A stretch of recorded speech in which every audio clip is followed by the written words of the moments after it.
The twin sons of Xylos beat down mercilessly on Kalen's exposed skin as he regained consciousness. His head throbbed, and the metallic taste of blood lingered in his mouth.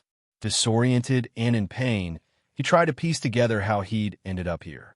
The last thing he remembered was piloting his transport vessel through what should have been an uninhabited sector when warning alarms blared throughout the cockpit. Now, heavy chains bound his wrists, and the acrid smell of sweat and fear permeated the damp holding cell where he was imprisoned alongside a dozen other alien species. Some cowered in corners while others paced restlessly, their eyes wild with terror. Guards with scaled skin and imposing physiques passed by occasionally, brandishing electrical prods at anyone who made too much noise. "The great hunt begins soon," whispered a three-armed being beside him in broken universal standard. "We die for entertainment." They watch. They cheer. Kalen's stomach turned. He'd heard rumors of planets where blood sports still existed, but he'd dismissed them as exaggerated tales told by veteran pilots to scare newcomers. Now, the horrifying reality confronted him. Hours later, guards dragged Kalen from the cell. They forced him through a series of dark tunnels until bright light assaulted his eyes. He found himself stumbling on a hot sand in a massive circular arena. Towering stands surrounded him, filled with thousands of Xylosians, their reptilian features twisted in excitement as they roared for blood. "Welcome to the day's entertainment," boomed a voice in accented universal standard. "Our benefactors have provided a splendid selection of combatants." Kalen squinted against the glare of the twin suns, scanning his surroundings. The arena held perhaps 20 prisoners, including himself, each looking as terrified and confused as he felt. Guards positioned themselves at the exits, ensuring no one escaped the coming slaughter. That's when he noticed her. She stood apart from the others, a female Xylosian, but different from the spectators. Where they had predominantly bronze scales, hers shimmered with a silvery blue iridescence. She was smaller than the average Xylosian, but moved with undeniable grace. In her hands, she clutched a spear made of what appeared to be crystalline bone that caught the sunlight in mesmerizing patterns. Unlike the other prisoners who looked terrified, her eyes burned with defiance. But she was clearly at a disadvantage. Blood trickled from a wound on her shoulder, and she limped slightly. A horn sounded, and chaos erupted. Massive Xylosian warriors entered the arena from hidden doors, heavily armed and armored. The prisoners scattered, some making futile attempts to climb the smooth arena walls, while others simply fell to their knees in surrender. 3 warriors converged on the female with a crystal spear. Despite her injuries, she fought with remarkable skill, her weapon a blur as she kept them at bay. But Kalen could see she wouldn't last long. Her movements were growing sluggish, and the warriors pressed their advantage. A powerful blow caught her spear, and the crystalline shaft shattered with a sound like breaking glass. The largest piece, about half the length of the original weapon, fell to the sand. The female warrior staggered backward, defenseless, as her attackers closed in for the kill. Something in Kalen snapped. Perhaps it was the overwhelming injustice, or maybe just human instinct to protect the underdog. Without conscious thought, he sprinted across the arena, diving for the broken piece of spear. His fingers closed around the crystalline shard, just as one of the warriors raised his blade to strike the fallen female. Kalen had never been a fighter. As a transport pilot, his expertise lay in navigating asteroid fields and negotiating shipping contracts, not hand-to-hand combat. But desperation and adrenaline proved powerful teachers. He thrust the broken spear upward, catching the warrior by surprise. The crystalline edge sliced through scaled flesh easily, and the attacker fell back with a howl of pain. The other 2 warriors turned on Kalen, their faces contorted with rage. He dodged the first attack by pure luck, then used the broken spear to parry the second. The crystal hummed strangely in his hand, almost guiding his movements. He managed to slash one warrior's leg, then used the momentary distraction to ram the jagged end of the spear into the third attacker's unprotected side. None of his strikes were fatal, but they were enough to make the warriors reassess their easy target. Kalen stood protectively in front of the fallen female, the broken spear raised, his breath coming in ragged gasps. The crowd had fallen eerily silent. Even the guards at the arena entrances stood motionless, their expressions unreadable. Kalen risked a glance at the female warrior behind him. Her eyes were wide, filled with an emotion he couldn't identify: shock, fear, and something that looked almost like horror. A figure rose in what appeared to be a private viewing box, a Xylosian adorned in elaborate armor and jewels. He raised a clawed hand, and the entire arena seemed to hold its breath. "Halt!" The command echoed across the sand. Guards marched forward, surrounding Kalen and the female warrior. But instead of attacking, they formed a protective circle, their weapons pointed outward rather than in. The ornately adorned Xylosian spoke in their native tongue, his voice rising and falling in what seemed like formal cadence. With each phrase, the crowd's murmuring grew louder until it reached a crescendo of astonished exclamations. "What's happening?" Kalen whispered to the female warrior, still clutching the broken spear. "Why aren't they killing us?" She stared at him, her silvery scales catching the sunlight. "What have you done?" she hissed in perfect universal standard. "Do you have any idea what you just done?"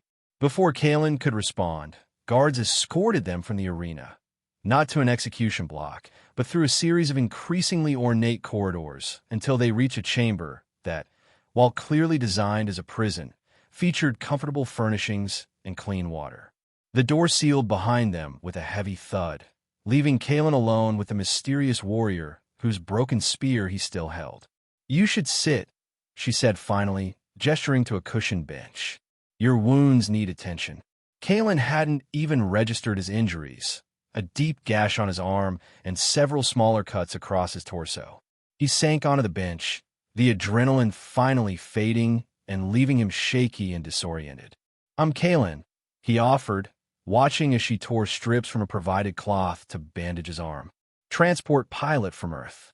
"Lyra," she replied tersely. "Aryan tribe of Xylos." Her hands were surprisingly gentle despite her obvious tension. "You had no right to interfere." "You were about to die," Kalen countered. "I couldn't just—" "You had no right," she repeated, her voice rising slightly. "That spear you hold so casually is the spear of Whispering Crystal, a hereditary weapon of the Aryan royal line." She tied off his bandage with unnecessary force. "And you, an off-worlder, just invoked the ancient law before thousands of witnesses." Kalen winced at the tightness of the bandage. "Ancient law? I was just trying to help." Lyra sat back, her posture rigid. "When an Aryan warrior's weapon breaks in battle, anyone who takes up that broken weapon to defend them becomes Zyravale, the chosen one." Her eyes narrowed. "By our oldest laws, you are now bound to me as protector and—" She hesitated, looking away. "Life partner." Kalen stared at her, certain he'd misunderstood. "Life partner? As in bound by fate and law," she snapped. "A tradition my people have been trying to forget for generations." But Overseer Forlag, the official who stopped the fight, is a traditionalist who seeks to use the old ways to manipulate power. "So this is some kind of arranged marriage?" Kalen felt dizzy, and not just from blood loss. "It's worse than that," Lyra said, her voice dropping. "The Aryan were once the ruling caste of Xylos, before we were overthrown and reduced to a persecuted minority. My lineage makes me valuable to those who would use me as a figurehead." Her eyes met his. "And now you, an alien with no understanding of our ways, have become part of the equation. Forlag will use you to control me, or others will kill you to break the bond." Kalen opened his mouth to respond when the door swung open. Overseer Forlag entered, flanked by guards. Up close, he was even more imposing, his bronze scales adorned with inlaid gold patterns, his eyes calculating and cold. "The off-worlder awakens to his new reality," Forlag said, his universal standard precise and formal. "How fascinating that the ancient law would choose someone so unprepared." "The ancient law didn't choose anything," Lyra retorted. It's just an outdated tradition that. Forlag raised a hand, silencing her. Careful, last daughter of Arian. The traditions you dismiss so easily are the only reason you still draw breath. He turned to Kalen. Your intervention was most timely. The Aryan bloodline is valuable to certain interests on Xylos, and now you are inexorably part of that value. I'm not part of anything, Kalen said, standing despite his wooziness. I'm a transport pilot who got shot down and kidnapped. I want to go home. Forlag's lipless mouth curved in what might have been a smile. Your previous life is concluded. You now serve a greater purpose on Xylos, as the chosen one of the last Aryan heir. He stepped closer. Embrace this honor, cooperate with my guidance, and you will enjoy privileges beyond imagination. Resist, and the threat hung in the air, unfinished but unmistakable. What do you want from us? Kalen asked. For now, rest and recovery, Forlag replied. Soon enough, you will be presented to certain influential parties who have great interest in the reemergence of the ancient law. He turned to leave. Consider your position carefully, off-worlder. Your fate is now tied to hers, whether you wish it or not. After Forlag's departure, Kalen paced the chamber, his mind racing. This is insane.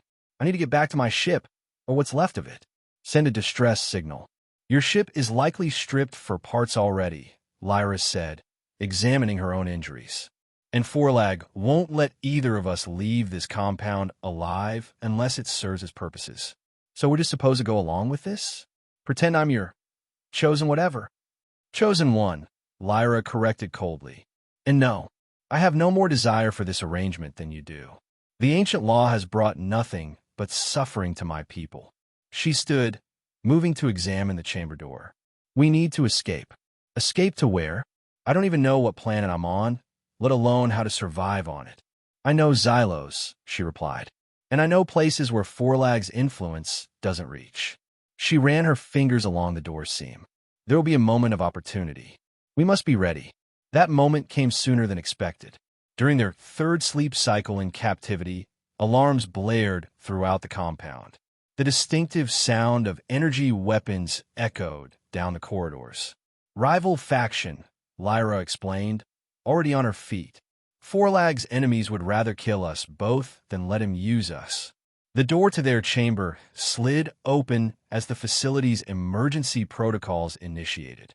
Outside, chaos reigned, guards running toward the disturbance, prisoners taking advantage of the confusion to flee.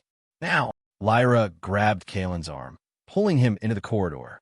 He still carried the broken crystal spear, unwilling to leave behind their only weapon. They navigated the labyrinthine compound, Lyra leading with confident familiarity. I memorized the guard rotations and facility layout, she explained when Kalen questioned her certainty. Aryan training. They encountered a guard station and ducked behind column. Two armed Xylosians blocked their path to the exit. I'll distract them, Kalen whispered. You make a run for it. Lyra shook her head. Together or not at all. The broken bond would kill me slowly anyway. Before he could question this new information, she continued. We moved together on my signal. 3, 2, 1. They burst from cover simultaneously. Kalen swung the crystal spear in a wide arc, forcing one guard back while Lyra executed a perfect leaping kick that caught the second guard under his chin. Within moments, both guards lay unconscious. You didn't mention you could fight like that, Kalen said, impressed despite their dire situation. You didn't ask. Lyra appropriated one guard's weapon, a pistol-like device. This way, they proceeded through the compound, alternately hiding from and neutralizing threats. Kalen found himself instinctively protecting Lyra's injured side, while she anticipated and countered dangers he didn't even notice. Despite their reluctant partnership, they worked together with surprising effectiveness. Finally, they reached a small hangar bay containing various transports and skimmers. Lyra headed directly for a sleek, two-person craft. Can you pilot this? She asked, already working on the security lock. Kalen examined the controls. It's not too different from light shuttles I've flown. But where are we going?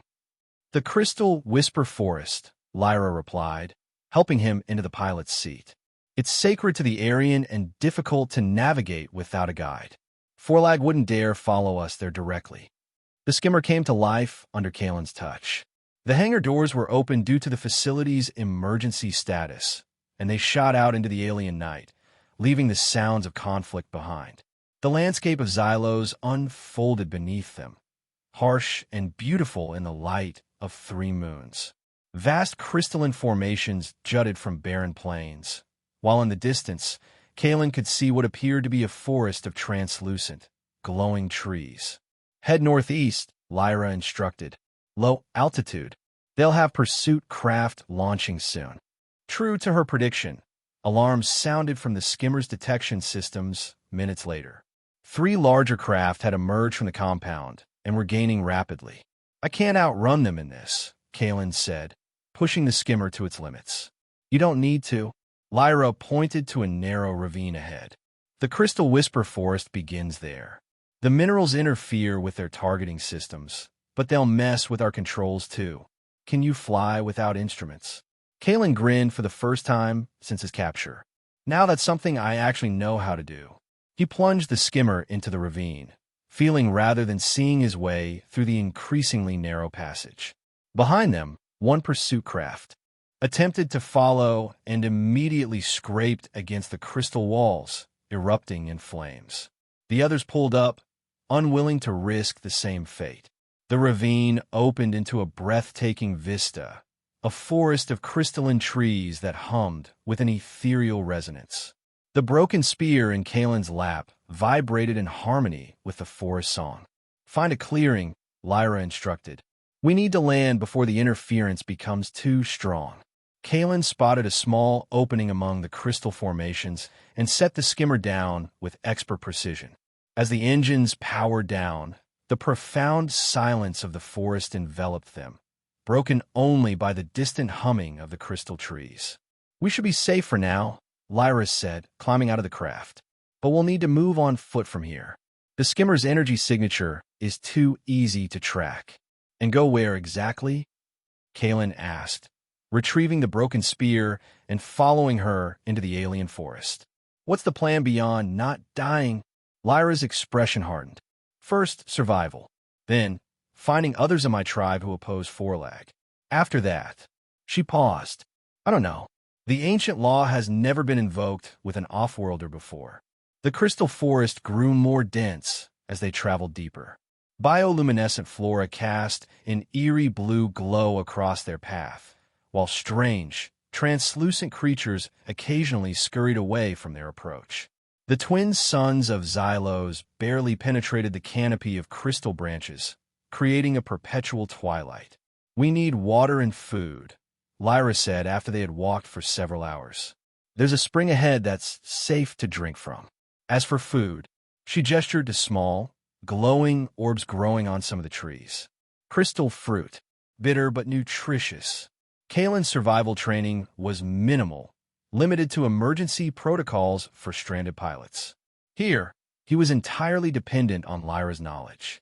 It was a humbling realization for someone used to navigating the challenges of deep space independently. They reached the spring, a small pool of clear water that shimmered with the reflected light of crystal formations surrounding it. As Lyra knelt to drink, Kalen noticed how the water droplets clung to her silvery scales, creating miniature rainbows in the forest glow. It's beautiful here, he said softly. Despite everything. Lyra looked up in surprise, as though the concept of beauty amid danger was foreign to her. The Aryan believe the Crystal Whisper Forest was the first place our ancestors settled on Xylos. The crystals supposedly contain the whispered memories of all who came before. They made camp near the spring, gathering crystal fruit and constructing a rudimentary shelter from fallen branches. As darkness fell completely, the forest's bioluminescence intensified, bathing their camp in gentle blue and purple light. In the relative safety of their shelter, warmed by a small fire Kalen had engineered using his limited survival knowledge and a power cell from the broken skimmer, they finally had a moment to truly talk. So, Kalen began awkwardly, "Tell me about this ancient law." What exactly does being a chosen one entail? Lyra sighed, turning the crystal fruit in her hands. In the early days of Aryan society, our warriors often fought alone against overwhelming odds. The breaking of a warrior's personal weapon was usually the precursor to death. She gazed into fire. The ancient law arose when a non-warrior, a scholar, picked up a broken spear and successfully defended a fallen Aryan princess. Like what I did, Kalen observed. Yes, the scholar had no training, no right to interfere in combat, yet something guided his hand. Lyra's voice took on the cadence of someone reciting an old tale. The princess declared that anyone brave or foolish enough to take up a broken Aryan weapon in defense of its owner would be forever bound to that warrior, as protector, companion, and, she hesitated, mate. Kalen coughed uncomfortably. And people still follow this law?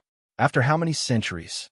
The Aryan believe certain laws transcend time and circumstance, Lyra replied.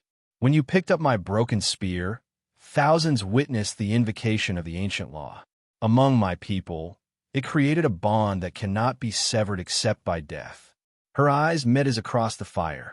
Though many now wish the law forgotten, Forlag and his faction see it as a tool to manipulate the old power structures. And what about you? Kalen asked. What do you believe? Lyra was silent for a long moment. I believe you acted without understanding, and now we're both paying the price. She set down her half-eaten fruit. I should never have been in that arena. My presence there was arranged. What do you mean? I am the last direct descendant of the Aryan royal line, she explained, her voice flat. My parents and siblings were killed during the most recent purge of Aryan dissidents. I was captured while trying to reach the resistance movement in the outer territories. I'm sorry, Kalen said quietly. Forlag didn't expect anyone to invoke the ancient law. You ruined whatever he had planned initially, but he's adaptable. Lyra looked at the broken spear that Kalen had placed between them. That spear has been passed down through 20 generations of my family. The crystal it's made from is said to come from the heart of Xylos itself. Kalen reached out tentatively to touch the broken weapon. It feels alive somehow. When I fought with it, it was almost like it was guiding me. That's part of the legend, Lyra admitted. Aryan weapons are said to bond with those worthy of wielding them. A hint of reluctant respect colored her voice. The spear would not have helped you if it hadn't judged you worthy. The implications of that statement hung between them, as the crystal forest hummed its eternal song. Eventually, exhaustion overcame them both, and they slept on opposite sides of the dying fire, the broken spear between them like a boundary neither dared to cross. Morning, or what passed for it in the perpetual twilight of the crystal forest, brought new challenges. The distant sound of aerial vehicles broke the forest's tranquility. They're searching methodically, Lyra said, listening intently. We need to keep moving. They gathered what little they had and continued deeper into the forest. The terrain grew increasingly difficult, with massive crystal formations creating natural mazes that required careful navigation. Strange wildlife observed their passage, some curious, others clearly predatory. What's that? Kalen asked, pointing to what appeared to be massive paw prints in the soft earth. Crystal Stalker, Lyra replied grimly. Apex predator of the forest. We should move faster. As if summoned by her words, a low growl reverberated through the crystal trees. Something large moved in the undergrowth ahead, its form obscured by refractive light playing through the crystals. Don't run, Lyra whispered, slowly reaching for her appropriated weapon. It hunts by movement. The crystal stalker emerged into a patch of clearer light. A massive, six-limbed creature with translucent scales that camouflaged it perfectly among the crystal trees. Its eyes glowed with bioluminescent intensity as it fixed its gaze on them. When I give the signal, move slowly to your right, Lyra instructed, her voice barely audible. There's a crystal formation too narrow for it to follow. The predator took a step forward, its massive claws leaving deep gouges in the earth. Kalen felt his heart hammering in his chest, the broken spear clutched uselessly in his sweating hands. Now, Lyra breathed, taking a careful step sideways. The crystal stalker lunged with shocking speed. But instead of attacking Lyra, it veered toward Kalen, perhaps sensing his greater fear or unfamiliarity with the environment. Without conscious thought, Kalen raised the broken spear. The crystal shaft thrummed in his hands, and for a moment, the world seemed to slow. He saw exactly where to thrust the jagged end, a vulnerable spot where the creature's translucent scales were thinnest. The broken spear pierced the predator's hide, and it recoiled with a shriek that shattered several nearby crystal formations. Kalen didn't wait to see if it would attack again. He grabbed Lyra's arm and pulled her toward the narrow passage she'd indicated. They squeezed through just as the crystal stalker recovered and charged, its massive body crashing uselessly against the opening as they escaped into the safety beyond. "How did you know where to strike it?" Lyra asked as they caught their breath. Even Aryan hunters need years to learn that vulnerability. Kalen stared at the broken spear, still vibrating gently in his grip. "I didn't know. It was like the spear showed me." Lyra's expression was unreadable. The legends say the whispering crystal contains the knowledge of all who wielded it before. She reached out to touch the broken shaft, her fingers brushing against Kalen's. Perhaps it's more than just stories. Their moment of connection was interrupted by the unmistakable sound of voices, Xylosian voices, approaching from the forest behind them. "Search teams," Lyra whispered. They must have heard the stalker. They pressed on through increasingly dense crystal growths, moving as quietly as possible. The broken terrain slowed their pursuit, but also made their own progress difficult. By nightfall, they were exhausted, hungry, and Kalen's wounds from the arena had begun to throb painfully. They found shelter in a hollow formed by fallen crystal trees, their massive trunks creating a natural enclosure that would hide them from aerial searches. "Let me check your injuries," Lyra said, her authoritative tone brooking no argument. She examined the gash on his arm, which had begun to show signs of infection. "This needs attention." From a pouch at her belt, she produced small leaves with a silvery sheen. "Crystal whisper fern. It has antibiotic properties." She crushed the leaves into a paste and applied it to Kalen's wound. The immediate cooling sensation was a blessed relief. "Where did you learn medicine?" he asked, watching her work with practiced efficiency. "All Aryan children are taught survival skills from an early age," she replied. "Medicine, hunting, combat. We've been a persecuted people for generations. Survival is our first priority." As she wrapped his arm with a strip torn from her own clothing, Kalen noticed scars on her forearms, old, deliberate marks that spoke of systematic training or rituals. "You mentioned your family was killed in a purge," he said carefully. "Is that why you were alone in the arena?" Lyra's hands stilled momentarily. "My parents led the Aryan resistance. When they were captured and executed, I tried to continue their work." A bitter smile crossed her face. "I was betrayed by someone I trusted. Forlag arranged for me to be thrown into the arena as a public spectacle, the last Aryan royal, defeated for all to see." "I'm sorry," Kalen said, meaning it. "My family situation is different, but I understand loss." "Do you?" Lyra challenged, but without her usual coldness. "My parents died when I was young. Industrial accident on a lunar mining operation. I was raised by company officials, then joined the transport service as soon as I was old enough." Kalen shrugged. "I've spent most of my life alone in space, moving cargo from one place to another. Not much of a life story." "Yet you risked that life for a stranger," Lyra observed. "Why?" The question caught Kalen off guard. "I don't know. It just seemed wrong. 3 against 1. You were already injured." He looked at the broken spear resting beside them. "Maybe there is something to your ancient law after all. Maybe some choices are made for us before we even understand them." Lyra didn't respond, but something in her expression softened. They sat in companionable silence as the crystal forest sang its nocturnal melodies around them. That night, they slept closer together, sharing warmth against the forest's chill. The broken spear lay within reach of both their hands, no longer a barrier, but a shared protection. Morning brought renewed determination. Their pursuers seemed to have lost their trail, but Lyra warned they would likely call on more resources. "Where are we going exactly?" Kaelin asked as they continued their journey deeper into the forest. "The Heart of Whispers," Lyra replied. "An ancient Aryan temple at the center of the forest. If anywhere has answers about the ancient law and my broken spear, it's there." Their path grew increasingly challenging. The crystal formations became more erratic, creating natural barriers that required careful climbing or navigating narrow passages. Strange electrical storms occasionally flashed through the crystal canopy, sending dangerous energy discharges to the ground below. During one such storm, they took shelter in a small cave. Outside, crystal trees amplified the lightning, creating a dazzling but deadly light show. "The storms are getting worse," Lyra observed. "We're getting closer to the heart." "You mean this isn't normal?" Kaelin asked, watching a bolt of energy strike a nearby formation, shattering it into thousands of glittering fragments. "The Heart of Whispers generates its own energy field," she explained. "It's said to be powered by the combined consciousness of all Aryan ancestors."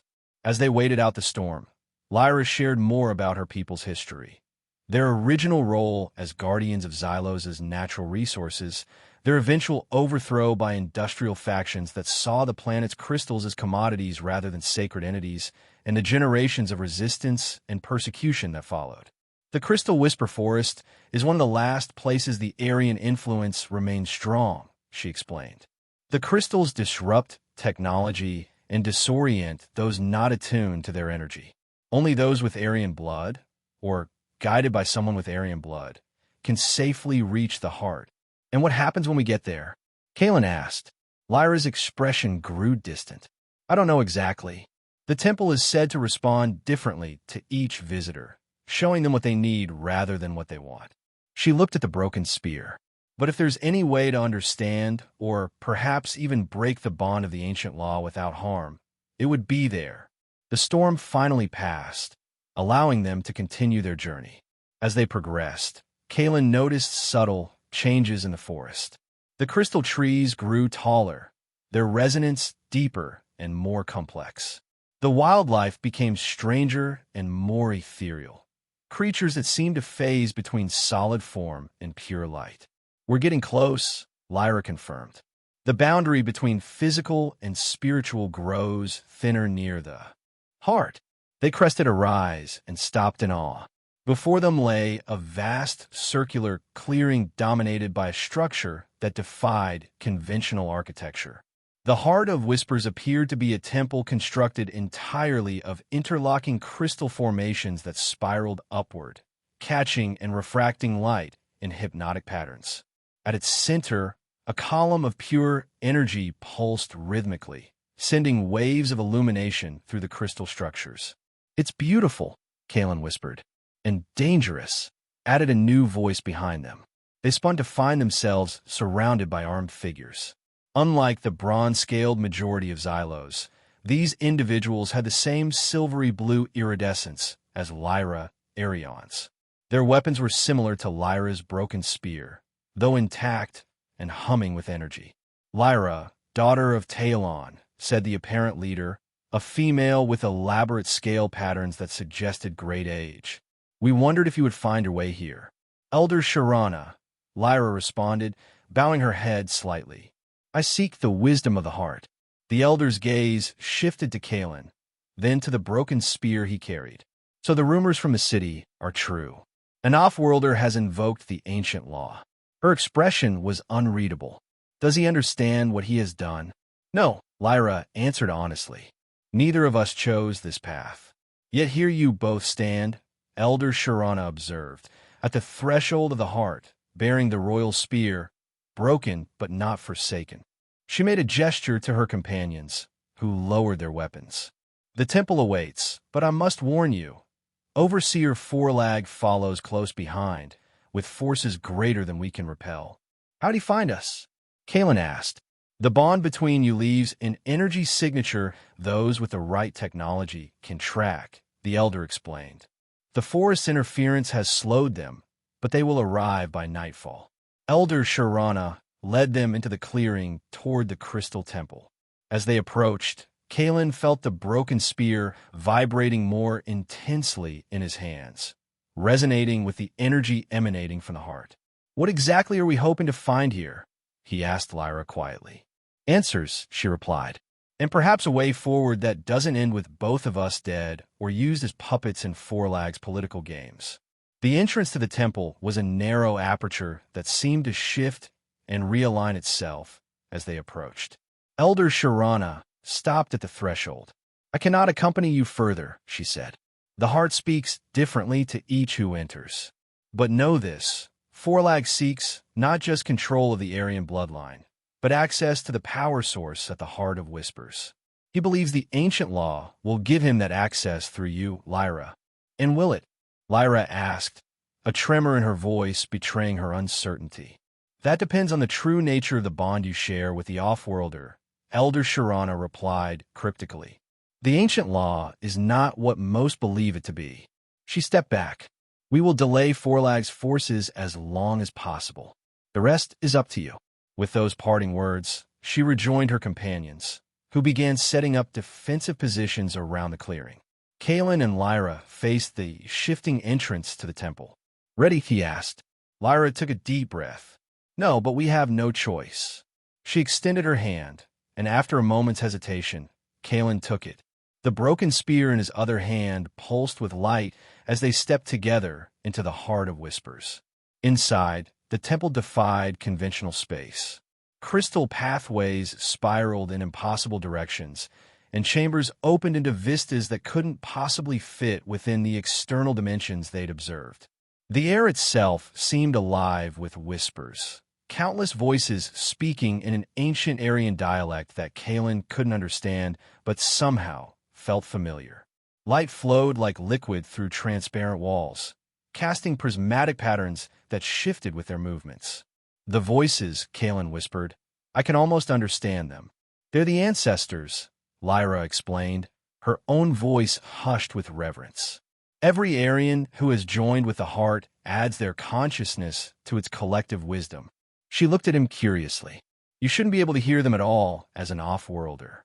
They followed a pathway that seemed to choose itself, crystal floors illuminating before their feet, while passages behind them sealed seamlessly. The broken spear in Kalen's hand grew warmer, its glow intensifying with each step deeper into the temple. "It's leading us somewhere," he said, as the spear gently tugged his arm in a specific direction. The path opened into a vast circular chamber dominated by a column of pure energy that pulsed with a heartbeat rhythm. Surrounding it were crystalline statues of Aryan figures, their poses suggesting they were guardians or supplicants to the energy core. As they approached the central column, the broken spear suddenly pulled free from Kalen's grasp. It floated to the center of the room, hovering before the energy column, rotating slowly. "What's happening?" Kalen asked, instinctively reaching for Lyra's hand. Before she could answer, the energy column expanded, enveloping the broken spear in blinding light. When their vision cleared, the spear had transformed, not repaired exactly, but reconfigured into something new. The broken crystal now formed a perfect spiral, the jagged edge smoothed into a graceful arc that caught and amplified the ambient light. A voice spoke, not from any visible source, but resonating within their minds simultaneously. "The ancient law has been invoked," it said, using words they both understood despite its otherworldly quality. "But its true purpose has been forgotten, corrupted by generations of misinterpretation." Projected images appeared around them, historical scenes showing the original creation of the ancient law. Kalen saw an Aryan female warrior fallen in battle, her weapon broken, and a scholarly male of a different species risking everything to save her with a broken shard. "The ancient law was never about bondage or ownership," the voice continued. "It was created to recognize the rare harmony that can exist between disparate souls, a resonance as pure as that between crystal formations. When one risks all for another without obligation or expectation, a natural bond forms that transcends conventional understanding." The images shifted to show the aftermath, the scholar and warrior fighting together, their strengths complementing each other's weaknesses, their unique perspectives creating solutions neither could have found alone. What Forlag and others seek to control is not the bond itself, but the access it provides, the voice explained.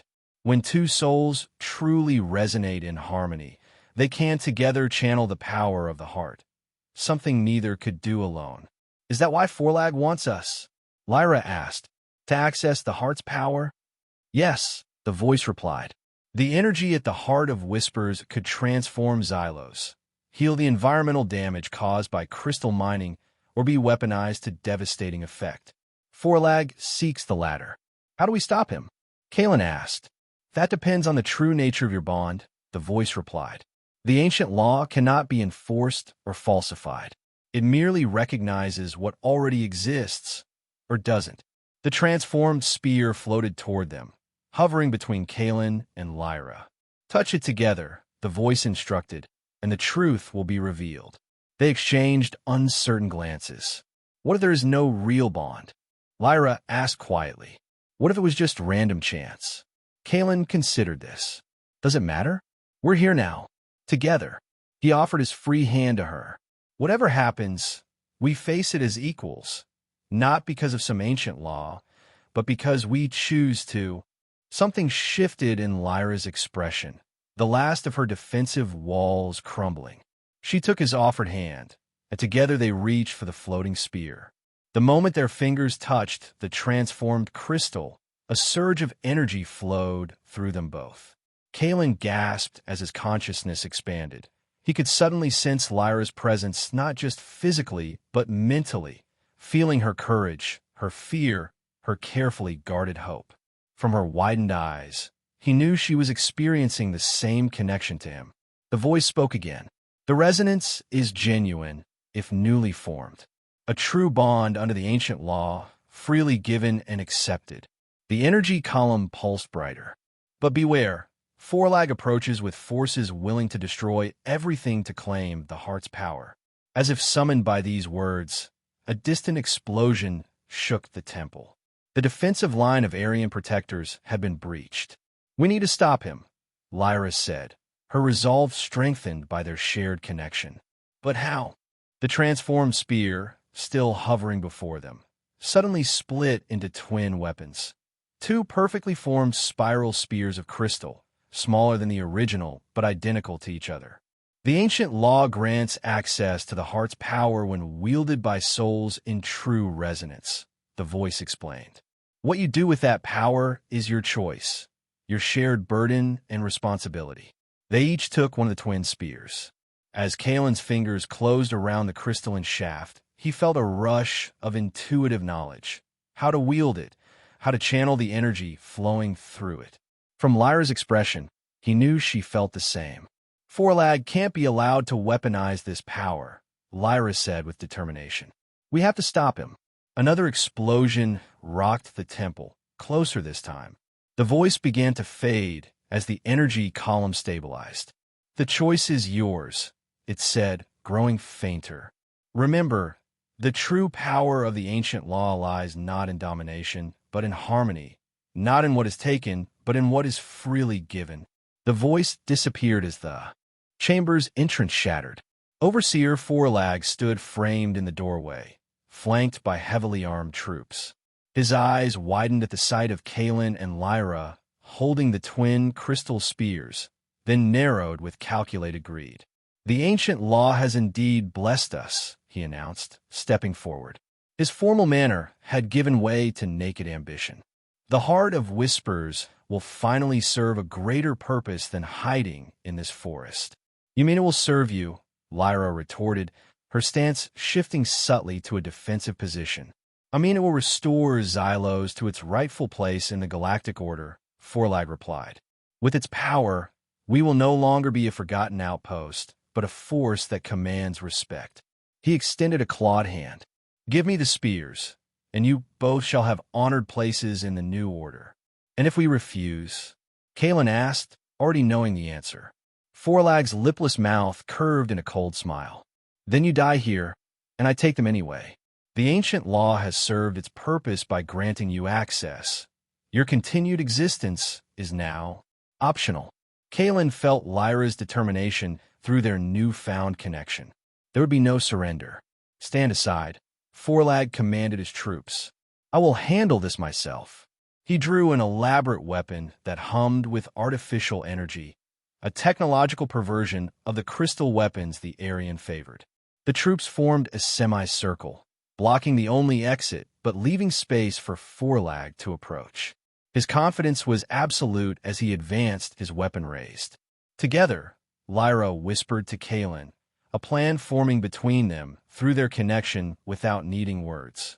They moved as one, their twin spears tracing synchronized arcs through the air. Forlag attacked with surprising speed for his size, his artificial weapon clashing against their crystal spears with explosive bursts of energy. What Forlag hadn't anticipated was the perfect coordination between Kalen and Lyra. Where one retreated, the other advanced. When one defended, the other struck.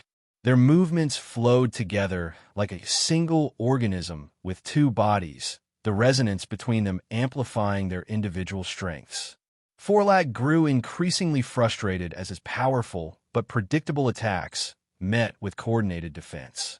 Impossible, he snarled after a particularly elegant counter left him off balance.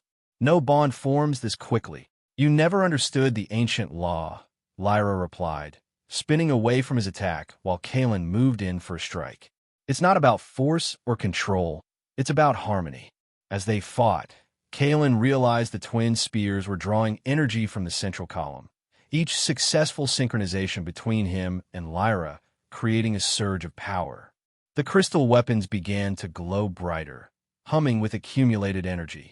Forlag sensed the danger too late. As he lunged at Lyra, Kalen twisted his spear in a pattern that perfectly complemented Lyra's defensive move. The two crystal weapons momentarily aligned, pointing directly at Forlag. A concentrated beam of pure energy erupted from the twin spears, catching Forlag mid-attack. He screamed as the energy enveloped him, not destroying him, but transforming him. His ornate armor cracked and fell away, the artificial enhancements he'd used to amplify his natural abilities disintegrating under the purifying energy. When the light faded, Forlag collapsed to his knees, diminished and ordinary. Just another Xylosian without his technological advantages and symbols of authority. His troops, witnessing their leader's defeat, hesitated in confusion. From behind them came new arrivals, Elder Sharana and the surviving Aryan defenders, their own crystal weapons at the ready. Overseer Forlag, Elder Sharana announced formally, you are accused of crimes against the Aryan people and attempting to pervert the ancient law for personal gain. Your judgment awaits you in the city. As the Aryan defenders took Forlag and his demoralized troops into custody, Kalen and Lyra stood in the center of the chamber, the twin spears still glowing softly in their hands. It's over, Kalen said, feeling strangely empty now that the immediate danger had passed. This battle, perhaps, Lyra replied, her eyes meeting his.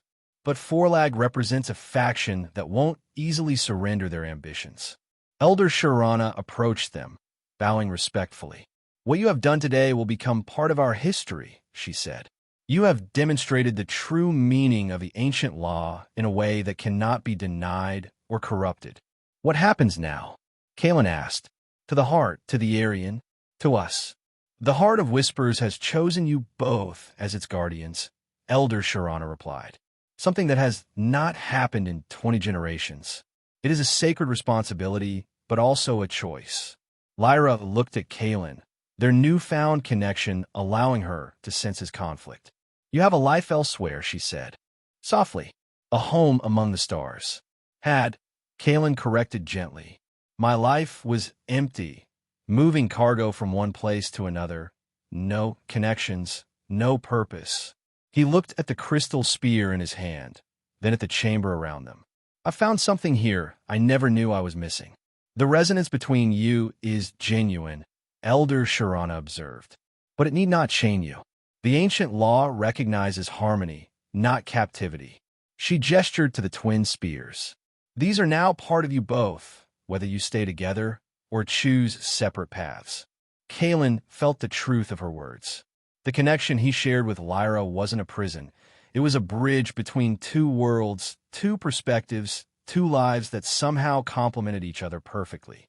I choose to stay, he said, the decision feeling right as he spoke it. Not because of the ancient law, but because I want to. Because this, he gestured between himself and Lyra, is worth exploring. Lyra's expression softened, a genuine smile transforming her face. And I choose to accept your choice, she replied. Not as my chosen one, but as my chosen partner. Elder Sharana nodded in approval. Then let us leave the heart to recover its strength. There is much work to be done. Forlag's faction must be confronted, the truth of the ancient law restored, and the Aryan people given hope for a future where they are no longer persecuted. As they prepared to leave the temple, Kalen took one last look at the energy column that had transformed their broken bond into something whole and new. The whispers of countless ancestors seemed to wish them well as they stepped back onto the spiral pathway, twin crystal spears in hand, the future uncertain but faced together. Outside, the crystal whisper forest hummed with renewed vigor, as if celebrating their success. Elder Sharana and the Aryan defenders led the way, Forlag and his defeated troops in tow. What will happen to him? Kalen asked, nodding toward the former overseer. Justice, not vengeance, Lyra replied. The Aryan way is to seek balance, not domination. He will face consequences for his actions, but his fate will be determined by a council representing all peoples of Xylos. They walked side by side through the illuminated forest, their twin spears occasionally brushing against each other with harmonious chimes. The bond between them had settled into something comfortable, a constant awareness without intrusion, a connection without loss of self. I still don't really understand everything that happened back there, Kalen admitted. About the ancient law, the heart, this connection between us. Lyra considered this. I'm not sure anyone fully understands. Perhaps that's the point. Some things aren't meant to be controlled or categorized, just experienced. She looked at him, silver blue scales catching the forest light. I do know that when you picked up my broken spear in the arena, something recognized a truth that neither of us saw yet. That we're stronger together than apart, Kalen suggested. That, and perhaps that sometimes the most meaningful bonds come from choices made in moments of crisis, when we act from our truest selves without calculation or fear. As they emerged from the densest part of the forest into a clearing bathed in the light of Xylos' setting suns, Kalen realized how far he'd come from the desperate transport pilot who had awakened in chains. He had found not just a connection to another person, but a purpose larger than himself, protecting the heart of whispers, helping the Aryan reclaim their rightful place on Xylos, building bridges between different worlds and perspectives. Lyra must have sensed his thoughts through their bond because she said, "The journey ahead won't be easy. Changing entrenched power structures never is." No, Kalen agreed, his fingers tightening around his crystal spear. But it will be worthwhile. They paused at the edge of the clearing, looking out over the crystalline landscape of Xylos glittering in the sunset. Their future stretched before them, challenging, uncertain, but faced together by choice rather than ancient decree. "Ready?" Lyra asked, extending her free hand. Kalen took it, feeling the perfect resonance between them strengthen with the deliberate choice. "Ready," he confirmed. Hand in hand, twin crystal spears glowing with shared purpose. They stepped forward to meet whatever came next, not as captives of fate, but as architects of their own destiny.